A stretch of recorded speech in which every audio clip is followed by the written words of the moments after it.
Okay, good evening, everybody. We start again. We have today at the Global Governance in Tor Vergata, the ambassador Dror Eydar. He is ambassador of Israel in Italy since 1 year. He has a very long CV. I'm making it very short, and unluckily, Professor Piga is not connected yet, so I'm introducing him. He's a journalist. First of all, before he was an ambassador, he's a journalist. Today, daily newspaper in Israel. And he has an education in humanities, and he has a PhD in research in Hebraic and Hebraic literature. He took his PhD at the Bar Ilan University in Israel, and he also studied there political science and international relations. And I hope that his presentation will be followed by many questions. So please, I don't want to steal other time. I don't want to take other time. I leave the floor to Ambassador Eydar. Thank you very much for being here today with us at the Diplomacy Festival. Thank you. Thank you very much, Professor. I'm glad to be here. I was told that the language will be in English. So this is exceptional because since I arrived in Italy, I decided to do all my speeches and lectures in Italian. But today we'll speak in English. I would like to thank the organizer for the opportunity to appear before you today.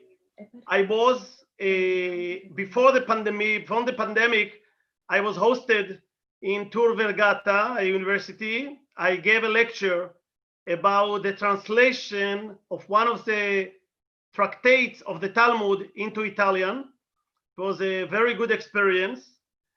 I hope to do it more. And Professor, if there will be an opportunity, I am very willing to come physically to speak and to give other lectures. So I hope that I will be able to provide this evening a refreshing perspective on an old and much discussed topic. We are all facing strange times today. Over the past year, the world has found itself in a global war against an invisible enemy. Economies have been paralyzed, cultural life has diminished, restaurants are closed, and rather than living full social lives, we are instead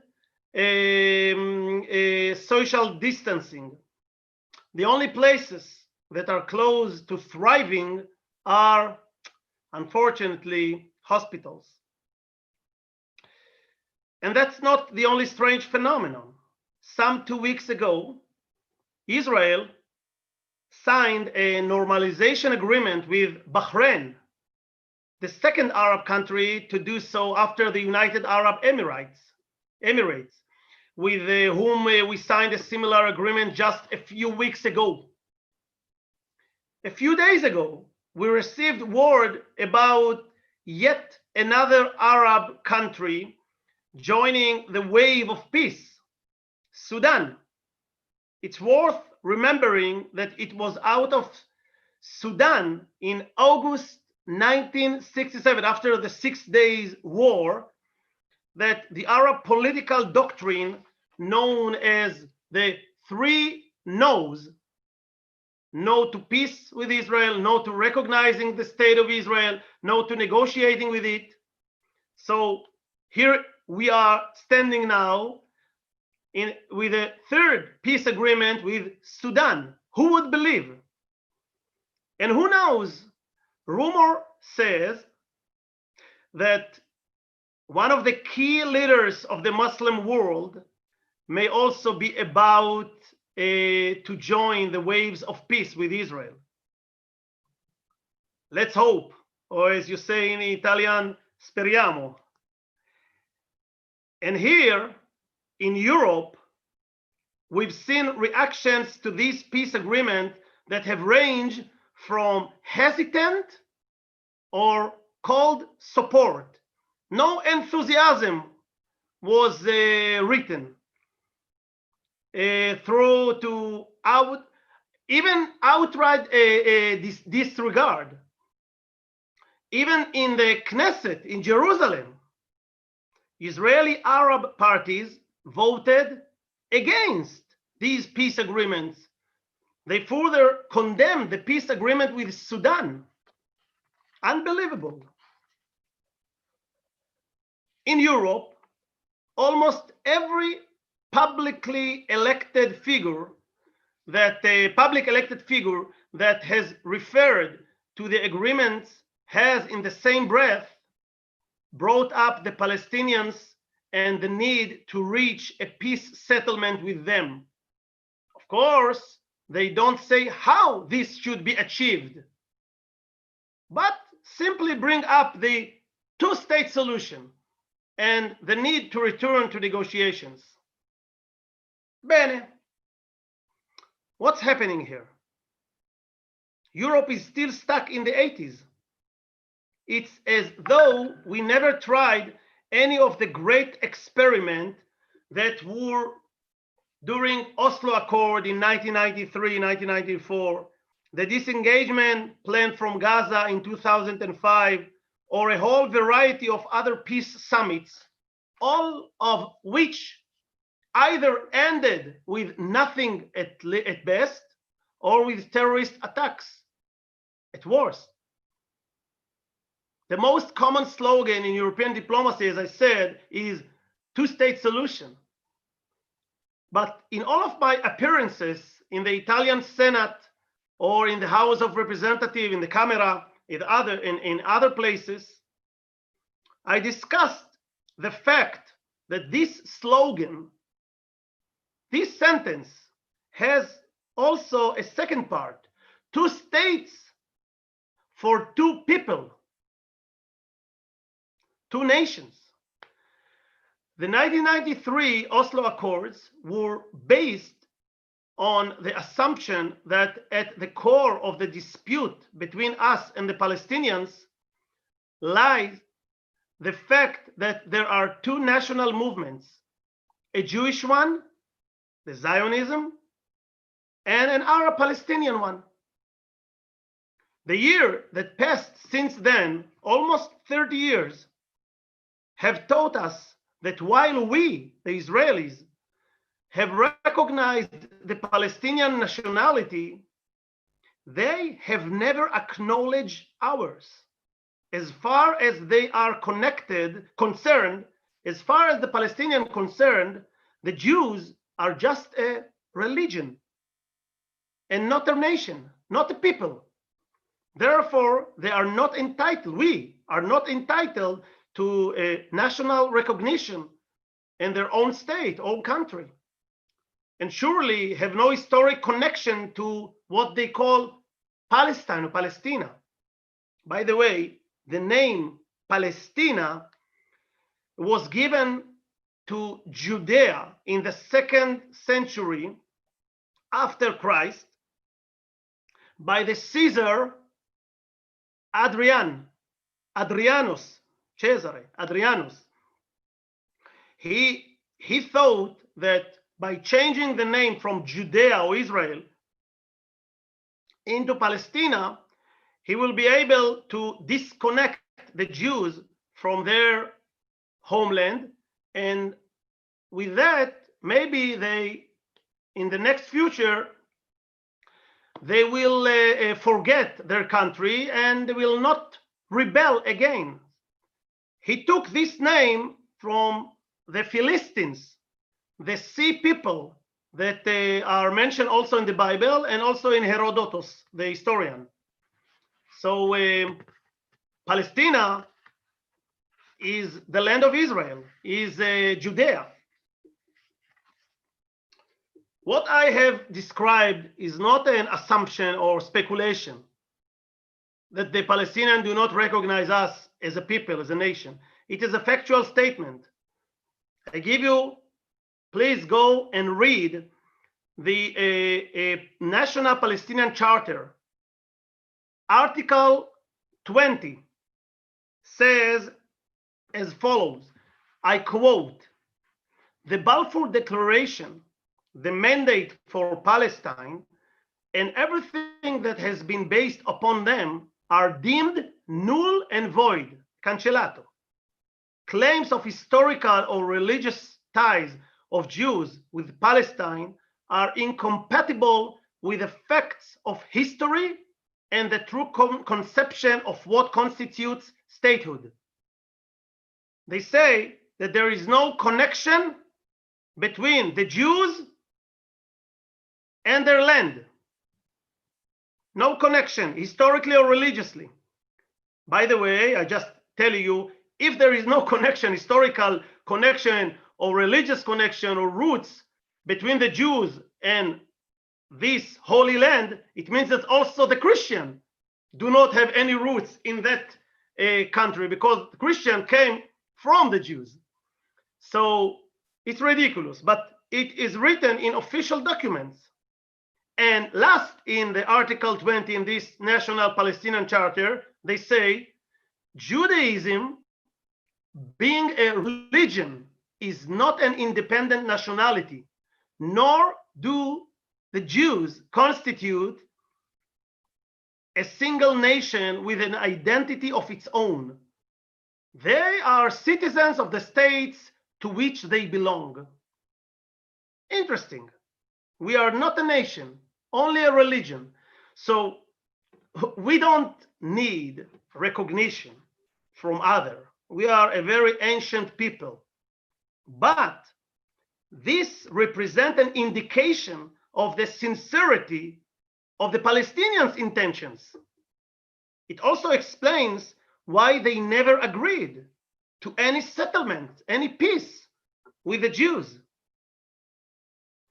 By the way, in 1937, the British government sent Lord Peel to investigate the riots in Palestine then, and they offered a plan to divide the land.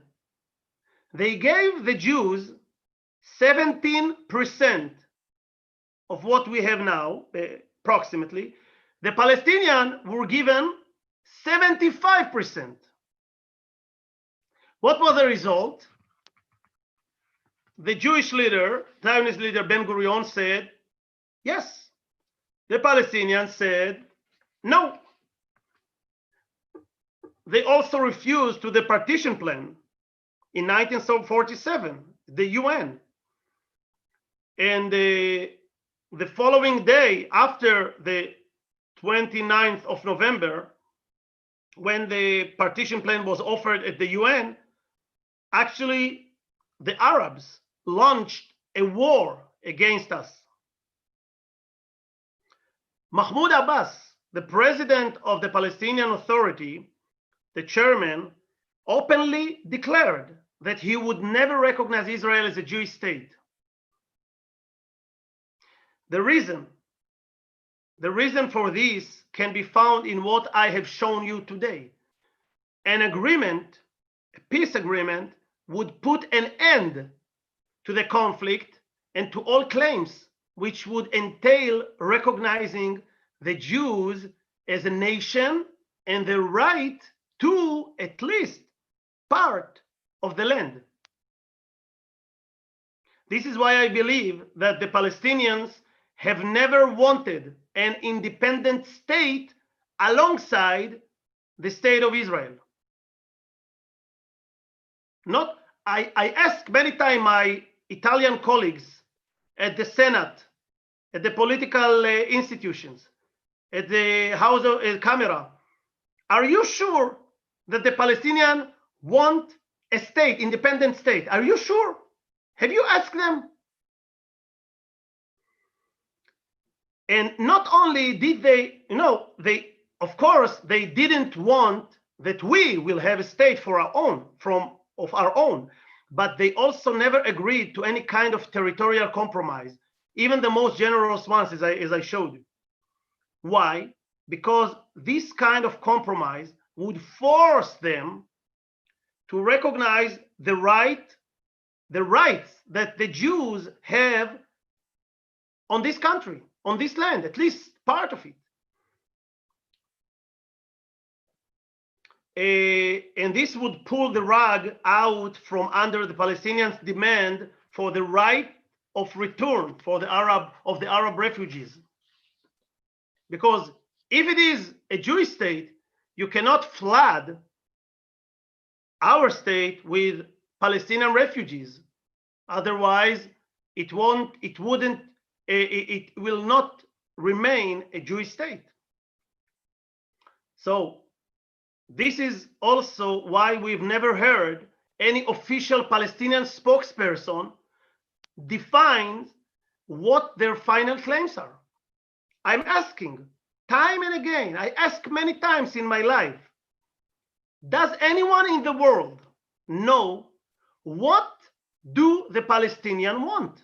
Finally, does someone know what is their final request, final demands, that after their fulfillment, they will be willing to say, declare, end of conflicts, end of demands? Un momento. Opa. Hot. So no one in the world, no, there is no official documents of what are the final request of the Palestinian. And we know why. Because any compromise will force them to declare end of demands, end of conflicts, and they do not want to do it. So the end of the war does not depend on any territorial compromise, but rather on matters of faith and ideology. And having said that, and in spite of all of this, the Palestinians are always invited to the negotiating tables. This is what we've done for the past 100 years, and we will continue to do so. But things have become stuck. They say all the time no and no and no. So what can we do? Will we continue to speak of the two-state solution as nothing happened, like it was a religious mantra? Or will we dare to look around and realize that reality has changed, and that it doesn't exactly obey us, and we have to change our thought, to change paradigms of thinking? In light of what I've discussed, both old and recent history have taught us that maybe we need to shift the paradigm that has prevailed until now when it comes to the Middle East and to the Israeli-Palestinian conflict. The Middle East is the cradle of human civilization, an extremely ancient region. That's why social and cultural process is maturing slowly here. We need time. We are just at the beginning of what seems like a paradigm shift, and only time will tell. We can clearly see now a Shiite axis that stretches from Iran through Iraq, Syria, and Lebanon to the Mediterranean Sea. For the first time since Islam was established some 1400 years ago. Iran's manifest interest is an unstable Middle East where it can bear its influence as it pleases. other Arab states understand well that the real threat to them comes from Iran. They know that what was recently just a well-known axioma, according to which Israel is the problem, this axiom has completely changed. This wasn't true then, but now this is what has become clear. Israel is the solution for stabilizing the Middle East. And together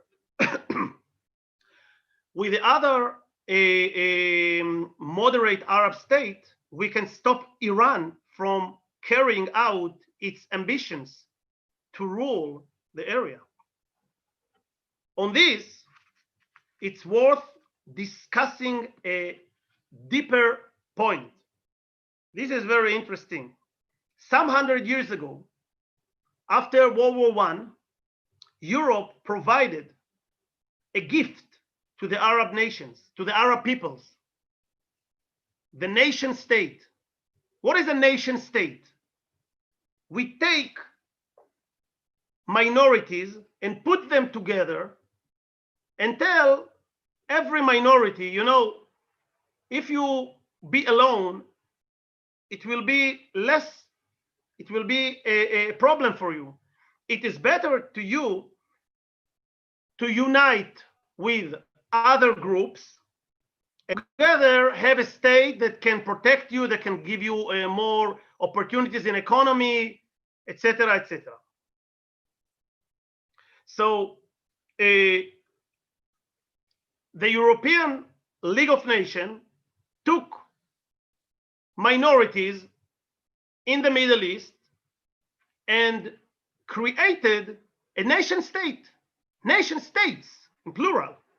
For example, it happened in Syria, where they put together Sunnis, Shiites, Christian, Druze, Alawite, etc., and more, and told them, now you are one nation, Syria, Iraq, Kurds, Sunni, Shia, etc., Libya, Tripoli and Benghazi, Lebanon. Lebanon, by the way,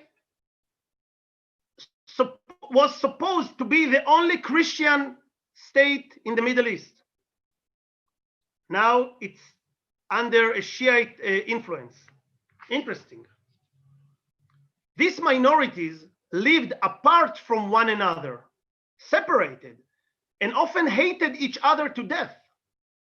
So what kept them together? A shared vision, shared history, shared values, shared religions? Nothing. What kept them together? For example, in Syria, what made them one nation named Syria? Dictators. Assad, the father, and his son, Gaddafi in Libya, Saddam Hussein in Iraq, etc. All of them ruled with an iron fist and with guns, and denied their citizens basic civil rights, human rights, freedom of expression, freedom of religion, even science. Think about it. There is no science in those countries. I mean, real science. This artificial structure of the Arab nation state in the Middle East began in the recent decade to collapse. And in its place emerged the primordial structures that in the previous time, during thousands of years, kept this region and sustained the region for thousands of years, as I said. What is it? Tribes, religious groups, clans, and so forth. Hamulas, which is large families, and all of this.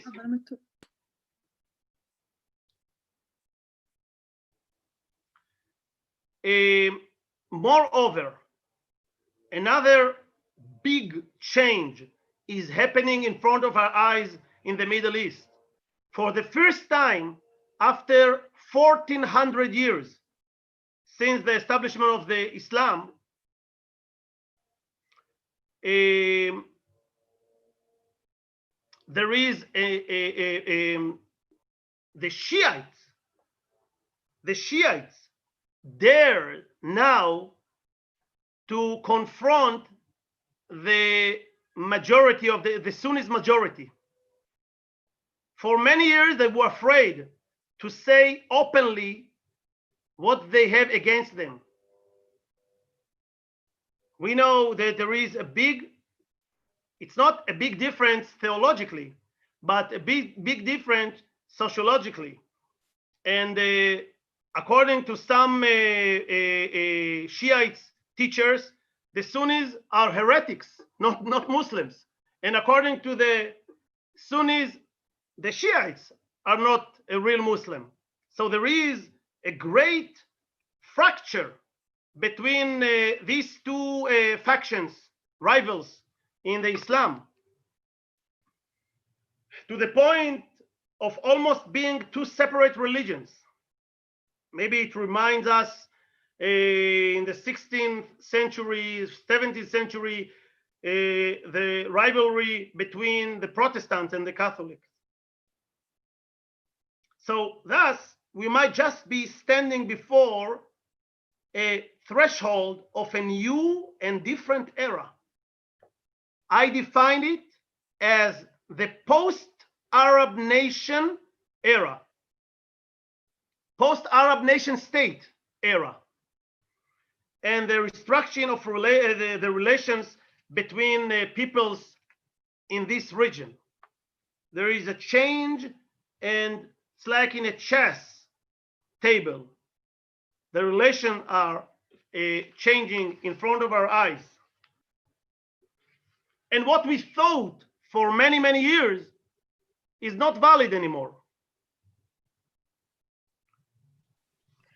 Ambassador, I didn't finish.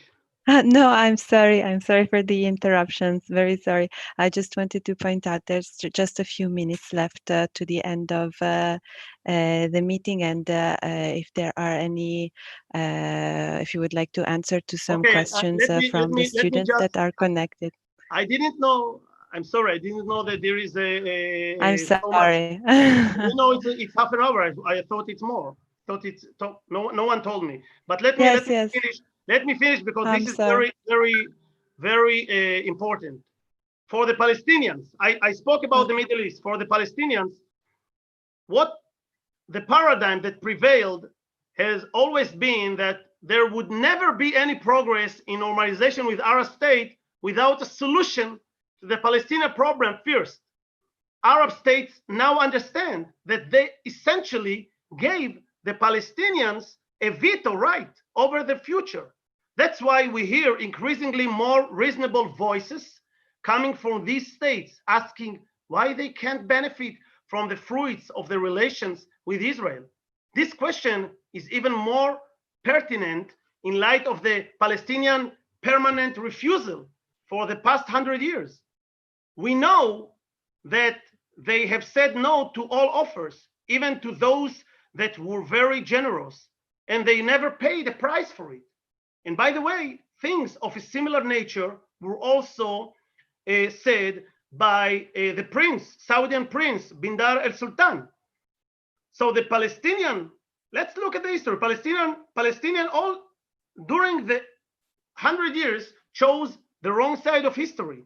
They supported Hitler, they supported Saddam Hussein, they supported the Muslim Brotherhood, and now they support Iran against their brothers, Arab brothers in all the other countries. So this fact has led the Palestinian to harden their stance year after year, because no one challenged them. Even Europe did not tell them, no, it's not. Every time they did mistake, all right, we can continue press on Israel and you are very miserable and you can do every mistake that you want. No more. The Palestinian veto on peace with Israel held the Middle East back and prevented other Arab states from normalizing relations with State of Israel. When Arab states ask to be our friend, they do not do us a favor because Israel also can contribute to them. It's their interest. And while the moderate Sunni states are together with Israel establishing a coalition against Iran's aggression, the Palestinians have once again chosen the wrong side, the Iranian. And in this manner, year after year, the Arab peoples of the Middle East were witness to the mistake made by the Palestinian, and they saw time again that they supported a murderous dictators, and most of all, become accustomed to their perpetual refusal on any single peace plan. So the moderate state have gotten sick of it, and we increasingly hear the voices. This is very good for you, the students. Go to the social network in the Middle East and look and watch the change of many Arabs in Saudi Arabia, in Bahrain, in Emirates. They speak about the rights of the Jews, about the belonging of the Jews to the region, and why we missed so many years of hate instead of working together. So I want to conclude, Israel has a role to play in this historical process. The Jewish people came home to our ancient homeland, and contrary to the propaganda against us, we are not colonialists. We are local, we belong to that region. We were expelled from it twice, and now we have returned to it. Never did we give up on the dream to return home to Zion, to rebuild Jerusalem. We are now living this dream, which has become reality. The Arab peoples of the region increasingly understand this, and as long as they internalize it, the extent of cooperation between us for the benefit of the Middle East and the entire world will only increase. The question, this I want to end my lecture. The question that I reflect on 1 year after beginning my role as ambassador is whether Europe will understand this. I do not have a clear answer to this. In any case, history has an interesting characteristic. It marches forward independently without asking our permission. Thank you.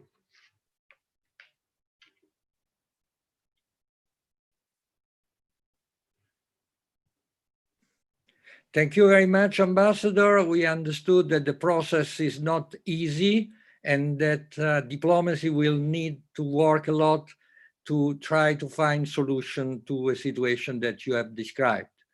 Now, we do have very little time for questions, but as I think that we will have many people that are just asking to intervene, I think that we can continue in going on, even though the program on our channel will stop at 5:45. So you may answer, and we may continue this discussion.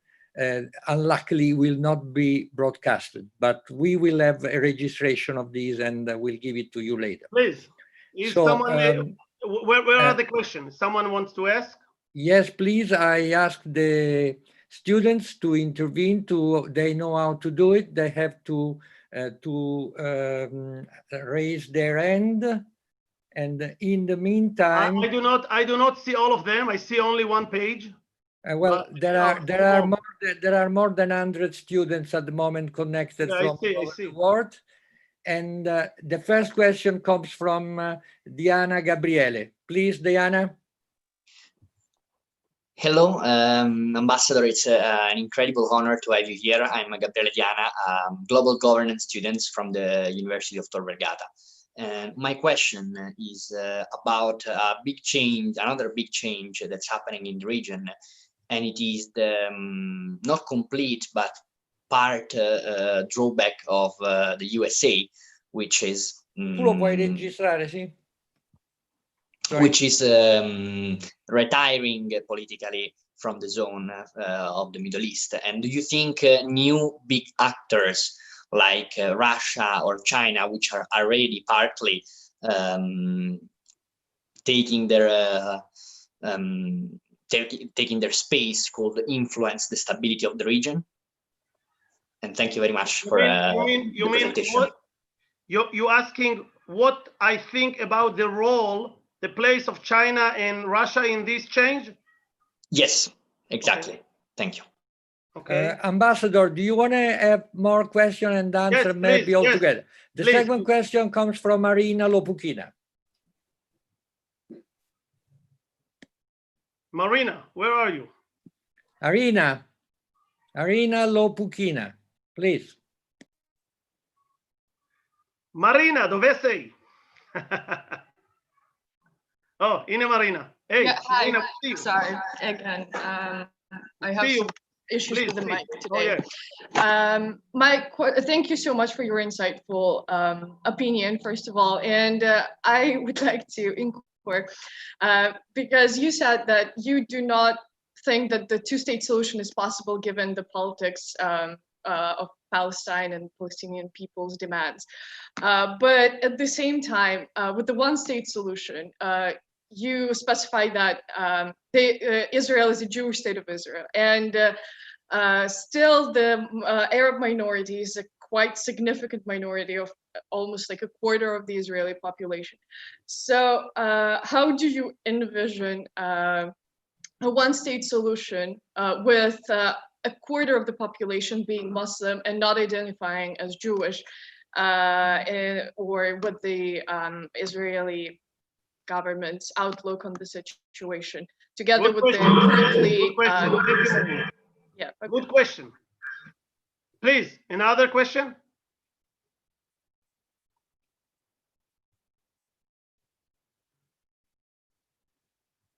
Who is speaking now? Good evening, Ambassador. My name is Arianna Maviglia, and I'm a global governance student. First of all, thank you for being here. Scusami, Yes, please. My question is related to the COVID-19 crisis, and I would like to ask you if, in your opinion, the COVID-19 can play a role in fostering cooperation between the two countries. Good. Okay. okay, Ambassador, you want to answer to these three first question, please? Yes. Okay. Russia and China. For the first question, it is a big question.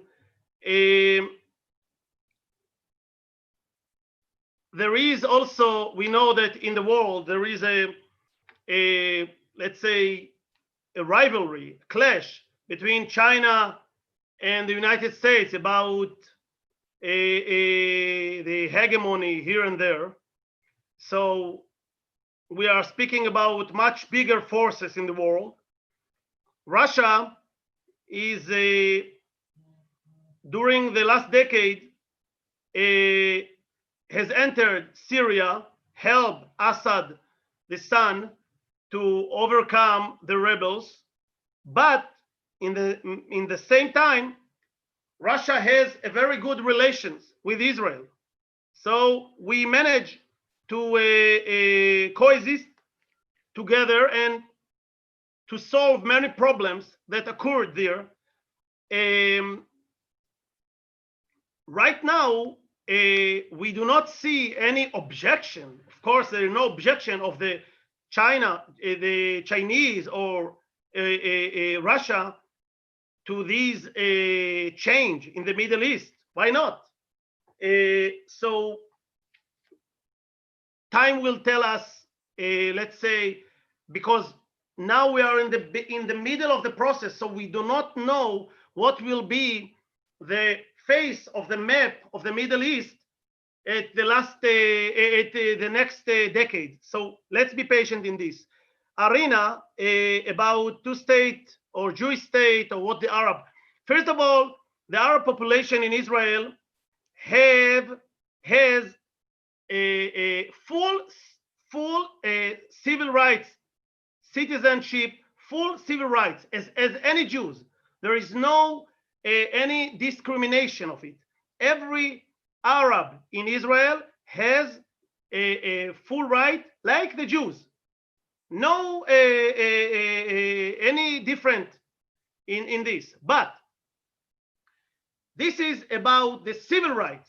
This is about the human rights, about the freedom of religion, freedom of expression. Everything is the same. But in the same time, from the national point of view, there is only one nationality to Israel. This is a Jewish state. This is the only Jewish state on earth. So, you know, in Italy, you also have 1 million Muslims. I don't know, you will not agree to change the character of Italy because of the minority. So we give them full rights. But from a national point of view, this is the only Jewish state in the world. We dreamed about this nation for 2,000 years. So we do not want to change our identity. And we very appreciate the cooperation and living together with our Arab citizens. And I will fight against any discrimination. There is no discrimination. Look at the welcome with the Arab countries that make peace with us. We love each other. We do not want to hate or to rival. So, but about the Palestinians, they have now autonomy. They have their flag, they have budget, they have police, they have government. And I don't see any problem of continuing this, like many other minorities, many other entities in the world. Many entities in the world do not have a nation state.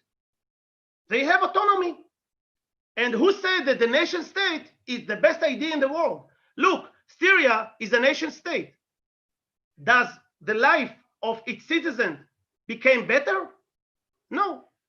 Libya became better? No. So the Palestinians are the most tranquil community in the region.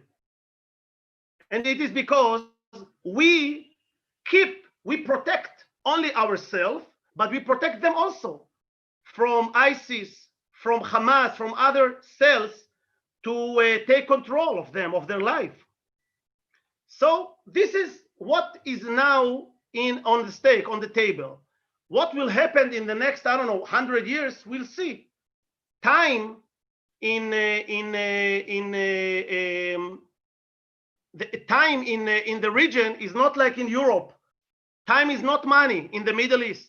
You know that in music, a song is only 3 minutes. Yes, in the Eurovision or in the Sanremo festival, a complete song is 3 minutes. In the Arab music, traditional Arab music, only the introduction to the song is 10 minutes. It means that the question of time is different. We do not solve any problem immediately. Sometimes we let time to solve it. Sometimes it's being solved in 1 year, sometimes in 10 years, sometimes in 100 years, sometimes in millennium, sometimes not. So this is what's going on about it. Ambassador, we have 2 more questions arriving but from the social. I didn't answer the corona. Oh, sorry. So there is from the beginning of the pandemic, of the corona, the crisis, we thrived to, we wanted to help and to cooperate. Israel and Italy are very close allies. And we cooperate. For example, we sign an agreement, memorandum of understanding between the biological institutions at Ness Ziona and the Carreggi Research Hospital at Firenze for finding antibodies and vaccine. This is one example. Almost every week, we have a meeting through Zoom between the Ministry of Health in Israel, Ministry of Health in Italy, and the high advisor of President Conte, Professor Valtio Ricciardi, and the embassies of Israel here and of Italy in Israel. And we exchange opinion, exchange data, and we learned from each other many times.